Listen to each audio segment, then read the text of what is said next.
The smell of gasoline is something you don't forget. It sticks to your hair, your clothes, your skin, a ghost that follows you home and lingers in your pillow. When I was a kid, I thought that smell meant love. My Uncle Frank used to lift me onto the counter of his gas station, hand me a grape soda from the cooler, and tell me, "This place will be yours one day, kiddo." And I believed him. The station wasn't much to look at. Cracked concrete, flickering neon, a squeaky bell that rang whenever a car pulled up. But to me it was a kingdom, a little square of land that smelled like oil and heat and belonging. Then my father died, and belonging became something you had to earn. I was 25 when I found out the truth. My uncle sat across from me at the lawyer's office, his hands folded, face lined with what I mistook for grief. "It's nothing personal, kid," he said. "It's just business." The lawyer cleared his throat and read through the will. The gas station, the one my father helped build, the one my grandmother always said would be split between us, was now entirely Frank's. I didn't even get the land deed my father's name was still on. "Your dad owed me," Frank said. "He didn't owe you everything," I snapped. "Debt's debt, family or not." That was the moment I stopped being his niece and started being his shadow. I didn't fight him right away. I moved back to town quietly, took a job at the diner across from the station. From the window I could see him every morning, barking orders, checking invoices, laughing with the customers like he hadn't stolen something that wasn't his. The station had changed since my childhood. He'd expanded, added 2 more pumps, built a car wash out back, even opened a small repair bay. He called it Frank's Fuel and Service, like he'd built it with his own hands. But I knew the truth. I knew which hands had poured that concrete, whose paychecks kept it running, whose promises had been broken to make it what it was. And I also knew how fragile it all was. The chance came 6 months later. His night clerk, Benny, quit without notice. The same week, Frank's wife was in the hospital with pneumonia, and his son, my cousin, was away at college, too busy to care. He needed help. And I knew he'd never think twice about hiring me for a low-wage night shift. "You sure you want to work here?" he asked when I came by. "It's long hours, dirty work." "I can handle it," he shrugged. "All right then. Minimum wage, no benefits, and you start tomorrow." He didn't even remember the promise he'd made when I was 10. "Someday, this place will be yours." That was fine. I hadn't forgotten. The first few weeks, I just watched. He still ran the business like it was 1985. Cash heavy, no inventory tracking, deals made over coffee and handshakes. The local mechanics owed him favors. The delivery driver slipped him cash to fudge invoices. The county inspector came by once a year, got his free tank of gas, and left smiling. Frank's empire wasn't big, but it was built on cracks. And I was very good at finding cracks. I started small. One night, a driver came in to drop off a delivery of oil filters. Frank had him on a handshake deal. No receipts, no paper trail. I signed for it anyway, logged it in the system under a different supplier name, and over the next month, inventory shrinkage quietly grew. The supplier called twice, asking for payment. Frank swore he'd already paid. He hadn't. By the time he figured it out, he'd lost that supplier completely, and the new one charged him 20% more, a small fracture. Barely visible. But fractures spread. Customers liked me. The regulars remembered me from when I was little. The old men who used to tease me for drawing in chalk on the sidewalk now came by just to talk. "You're better behind that counter than Frank ever was," one of them said. "You remember people. He just remembers money." I smiled. I remember both. I started learning the rhythm of the place. When deliveries came in, which days were slow, how Frank's temper rose and fell with the cash flow. And I began to keep my own records, not on paper. In memory, every overcharge, every cash deal off the books, every employee he shorted on hours, every little thing that could come back to bite him. Because someday, it would. One night, after closing, I stayed behind to clean. Frank came by, half drunk, still in his office shirt with the sleeves rolled up. "You're doing good work," he said, leaning against the counter. "Didn't think you'd stick it out this long." Guess I'm full of surprises. That's your daddy and you. That line, your daddy and you, was the kind of thing he always said when he wanted to sound sentimental. But it wasn't affection. It was possession. You miss him? He asked. Every day. Yeah, me too. I looked at him. You miss him enough to give me back what you stole? His smile cracked. Watch yourself, girl. You got a good thing going here. Don't ruin it. That night I stopped seeing him as blood. He was just another man who thought inheritance was something you could rewrite. That winter, a snowstorm knocked out power for 2 days. The pumps froze, the car wash shut down, and Frank lost nearly $3,000 in spoiled product. I stayed at the station anyway, bundled in a coat, sipping stale coffee, keeping watch. And in the silence, with the hum of the generator fading, I realized something simple. If the storm could bring the place to its knees in 48 hours, what could I do in 6 months? The gas station wasn't just a business. It was memory disguised as concrete, and I was going to take it apart, piece by piece, until all that was left was the truth. And me standing in the middle of it, breathing that gasoline air like it belonged to me again. I learned that every business has 2 ledgers. The one that gets printed, and the one that lives in people's heads. Frank's printed ledger was clean. His real one, the one I pieced together night after night from receipts, whispers, and memory, told another story. I started keeping my own records the 3rd month I worked there. A small black notebook, nothing fancy. I logged every delivery, every sale, every repair bill. When Frank underpaid the mechanics, I noted it. When he forgot to report cash transactions, I wrote that too. He didn't notice. He never noticed what didn't scream. I learned his patterns. He skimmed 8% from every fuel delivery. He charged customers for premium when they got regular. He sold discount repairs that never happened. It was an ecosystem of small lies, and he'd been thriving in it for years. I didn't have to blow it up. I just had to tilt it, a few degrees slowly until gravity did the rest. The first thing I did was earn trust.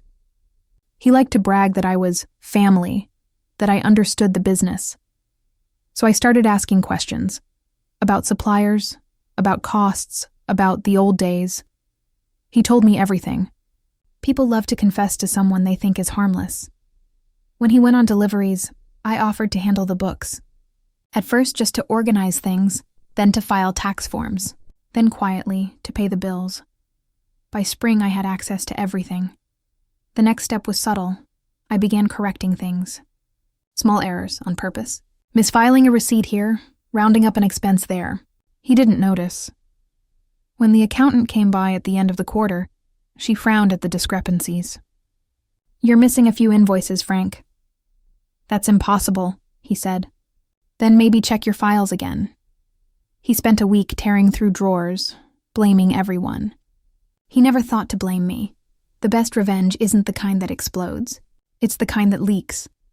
That summer, a new gas station opened 2 miles away. Cleaner, cheaper, modern. Frank laughed it off. No one beats family loyalty, he said.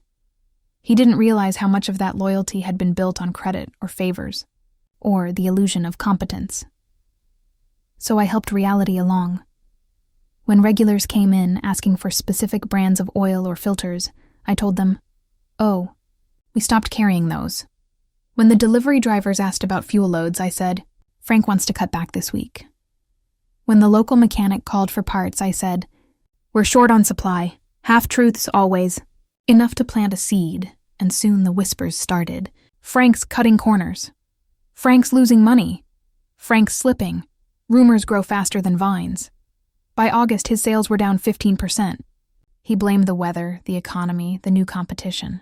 Anything but himself. "We just need to tighten up," he said one night, pacing in his office.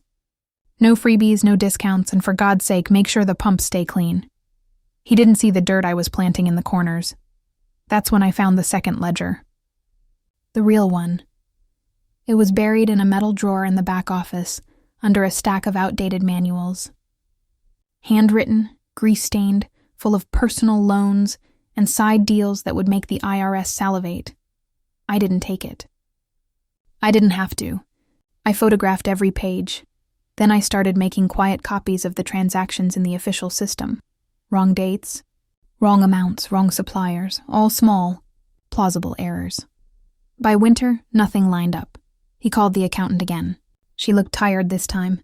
"Frank, I can't keep fixing this. You're going to get audited." "There's no reason for that." "There's every reason. You're bleeding somewhere, and I don't know where." He looked at me. "You've been handling the books. You see anything weird?" "No, Uncle," I said softly. "Maybe it's just bad luck," he sighed. "Yeah, maybe. Luck was a funny word for someone like him. He'd never believed in luck, only control. And now, control was the one thing he didn't have. I didn't sabotage him out of rage. That part had burned away long ago. This was something else. Quieter, colder. Every small move I made was calculated, almost ritualistic. I was teaching him something my father used to say. A man who builds on debt builds on sand. The storm finally broke when the state sent a letter, a routine inspection notice. It was standard, except this one came with a special line: fuel tax discrepancies pending review. He panicked. "They can't audit me. I pay my dues." "Maybe it's a mistake," I said. "Maybe you made a mistake," he snapped. He spent the next week pulling records, trying to reconcile numbers that had already been rewritten by his own negligence, and my careful hand. I watched him unravel from behind the counter, night after night. He stopped laughing. He stopped trusting his staff. He even stopped looking me in the eye. Guilt has a scent, and it smells a lot like gasoline. Sharp, bitter, inescapable. By the time the auditors came, he was already broken. They found inconsistencies, missing forms, tax errors that went back years. He wasn't fined, not yet, but they froze his accounts until he could provide adequate documentation, which he couldn't, because the documentation didn't exist anymore. He came into the shop one night, red-faced and shaking. "You did this." "Did what?" "You've been messing with my books, haven't you?" "I don't know what you're talking about." He slammed his fist on the counter. "Don't play dumb. You've been waiting for this. Ever since your dad—" He stopped himself. The words hung there heavy. "You think I didn't notice?" I said quietly. "You think I didn't see what you did to him?" "He owed me," he said again, the same old line. "No, you owed him." He stared at me for a long time. Then he walked out. He didn't fire me. He couldn't. He needed someone to keep the place running. And that's the thing about men like him. They always underestimate the ones who stay. After that, he started showing up less. He said it was stress. I knew it was shame. I ran the place alone most nights now. The regulars started calling me boss. And for the first time in a long while, I didn't correct them. Sometimes I wonder if revenge really changes anything. It doesn't bring back what's lost. It doesn't erase betrayal. But it does restore something subtler. Balance, maybe. Or justice in a language only I could understand. Frank had taken my inheritance. I was taking back the one thing he never valued enough to protect. His peace. And I wasn't done yet. The winter after the audit was the coldest in years. The kind of cold that froze the air before you breathed it, that made the fluorescent lights in the canopy hum like dying insects. Frank stopped showing up altogether in February. He said the stress was affecting his heart. Maybe it was. Or maybe guilt had a way of tightening arteries on its own. Either way, I was in charge. He didn't officially hand me the keys. He just stopped taking them back. The station became mine by silence. I opened at 6, closed at midnight, kept the coffee pot going, watched snow pile up around the pumps like drifts of unspoken history. Sometimes I'd hear the doorbell chime at night when no one was there. It reminded me of when I was little, sitting on the counter with my grape soda, listening for the bell like it was a heartbeat. The place still had that pulse, faint but steady. And I wanted to make it stronger again, not for him. For my father, I started repairing things. The cracked sign, the broken canopy light, the wash that hadn't worked in months. I did it quietly, using cash from the drawer, keeping my receipts to myself. Frank thought I was keeping things afloat while he sorted the paperwork. But I was rebuilding. Every fix was a reclamation. Every bolt tightened, every wall repainted. It felt like turning back time. I even found an old photo of my dad in the back office. Him and Frank, 20 years younger, leaning against the same pump, smiling like the world was still fair. I framed it and hung it above the register. When Frank came in one afternoon and saw it, his face fell. "You shouldn't keep that up," he said. "Why not?" "It's bad for business." "No," I said. "It's bad for you." The more the place came back to life, the worse he got. He was losing contracts, losing friends, losing sleep. He'd built his world on shortcuts, and now every one of them was closing in on him. The county tax office had started calling again. The suppliers refused credit. The insurance premium doubled. He was drowning, and I was the one standing on the shore, holding the rope. The fire wasn't supposed to happen. At least not literally. It started in the car wash, an electrical short from a neglected fuse box. I was the one who found it, smoke curling under the door, orange light flickering like a secret. I cut the power, called it in, dragged the hose out before the fire department even arrived. By the time they got there, I'd already put it out. They said it could have been worse. I said nothing. Frank showed up an hour later, wild-eyed and sweating. "What the hell happened?" "Old wiring," I said. "You should have called me." "Would you have come?" He didn't answer. The insurance company sent an adjuster. He was polite, thorough, too thorough. He noticed the discrepancies in the policy, the lapsed payments, the missing inspection records. Frank tried to bluff his way through it. But by the end of the week, his claim was denied. "We can't cover damages for a facility that's been non-compliant for 2 years, Mr. Heller," the adjuster said over the phone. 2 years? Frank barked. "Yes, sir. That's what your former aide entered in the file." I had entered the file 2 years ago, when I first started working there. He looked at me after he hung up. He didn't say a word, but he knew. After that, something changed in him. He stopped yelling, stopped coming by, stopped pretending he could fix what he'd broken. The station became a ghost of itself. Fewer customers, empty shelves, a silence that felt almost reverent. But I kept it running. Not for profit, for memory. I cleaned the old office, polished the register, even repainted the logo on the sign. Not Frank's Fuel and Service, just Heller's. The name my father used before Frank took it. It felt right. Then, one night in March, I found him there. The lights were off. He was sitting in his truck, parked by the pumps, engine idling. I knocked on the window. He didn't look at me, just stared at the pumps. "You got what you wanted," he said. "What do you think I wanted?" "This me broke. The station dying. You standing there looking like you won." I leaned against the truck door. "I didn't want you broke, Frank. I wanted you honest." He laughed. A hollow, broken sound. "There's no such thing." He looked older than I'd ever seen him. The cold made his breath look like smoke. "It's just business, right?" I said, echoing his old line. "Don't. It's what you told me. When you took it all." He turned off the engine and got out, shivering. "Take it," he said, tossing the keys onto the concrete. "The goddamn place is cursed anyway." He walked away without looking back. For a moment I thought about calling after him. But the words wouldn't come. I picked up the keys. They were cold, heavy. Inside the office, I sat down behind his desk, my father's old desk once, and listened to the hum of the neon light. The place was quiet again, not empty, just waiting. I pulled out the black notebook from under the drawer, the one where I'd written everything. And for the first time, I didn't feel like I was keeping score. I was writing history. The next morning, I opened the station under my own name.